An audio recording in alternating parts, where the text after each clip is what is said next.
ഒരുപാട് സ്ഥലങ്ങളിലേക്ക് ബാബ എത്തി, ഒരുപാട് രാജ്യങ്ങളില്. അല്ല, ബാബയൊക്കെ എന്ന് പറഞ്ഞാൽ ബാബ ഒരു ഫോഴ്സാണ്, ഒരു വ്യക്തി എന്ന് പറയാൻ പറ്റില്ല. ബാബ സത്യസായി ആണെങ്കിലും ശ്രുതി സായി ആണെങ്കിലും ഒക്കെ എടുത്തു കഴിഞ്ഞാൽ അവരൊരു വ്യക്തിയുടെ മുകളിൽ പോയിട്ടൊരു ഫോഴ്സായി മാറി അല്ലേ. അപ്പൊ അവരുടെ ഫോഴ്സ് നമ്മളുടെ കൂടെ വർക്ക് ചെയ്യുന്നുണ്ട്. അങ്ങനെയാണ് ഇതൊക്കെ വന്നിട്ടുള്ളത്. അല്ലാണ്ട് ഇപ്പൊ മോഹൻജി എന്നൊരു വ്യക്തി വിചാരിച്ചാൽ എനിക്ക് തോന്നുന്നില്ല അത്രയ്ക്ക് ചെയ്യാൻ പറ്റുന്നത്. അപ്പൊ അതെല്ലാം ബാബ നമ്മളെ കൊണ്ട് ചെയ്യിക്കുന്നതായിട്ട് എനിക്ക് തോന്നാറ് എപ്പോഴും. അപ്പോൾ നമ്മളിപ്പോൾ എൻ്റെ ഇൻട്രാക്ഷൻ ഞാൻ ബാബാജിയോട് ചോദിച്ചു എനിക്ക് എങ്ങനെ മീറ്റ് ചെയ്യാൻ പറ്റും ഇടയ്ക്ക്. അപ്പോൾ ഐ മീറ്റ് യു എന്ന് പറഞ്ഞു, ഇങ്ങോട്ട് വരാമെന്ന് പറഞ്ഞു ആവശ്യമുണ്ടെങ്കിൽ. അപ്പോൾ ഇതേപോലെ നമ്മൾ ഓരോരുത്തരും ഇങ്ങോട്ട് വരും, നമുക്ക് ആവശ്യമുള്ളവരും നമുക്ക്. പക്ഷേ ഉപനിഷത്ത് പറയുന്ന ഒരു വലിയ പ്രിൻസിപ്പിൾ ഉണ്ട്, the person who has come to you is your guru. അതായത് ആര് നിങ്ങളുടെ അടുത്ത് വന്നു അവരാണ് നിങ്ങളുടെ ഗുരു. വേറൊരാളെ വിചാരിച്ച് പോയി ചേസ് ചെയ്യരുതെന്ന്. അത് മനസ്സാണ്, മൈൻഡാണ് നമ്മളെ വേറെ സ്ഥലത്തേക്ക് കൊണ്ടുപോകണം. പക്ഷെ നമുക്ക് എന്താണോ ആവശ്യം, അല്ലെങ്കിൽ ഇപ്പോൾ നമ്മളിപ്പോൾ 4ാം ക്ലാസ്സിലിരിക്കണം, 4ാം ക്ലാസ്സിന് പറ്റിയൊരു ടീച്ചറേ വരുള്ളൂ.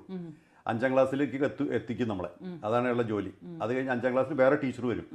അപ്പോൾ അതേപോലെ നമുക്ക് എന്താണോ എലിജിബിലിറ്റി അതിനനുസരിച്ചുള്ള ഒരാൾ വരും. അത് കറക്റ്റ് സമയത്ത് വരും, നമ്മൾ അതിൻ്റെ പിന്നാലെ പോകണ്ട.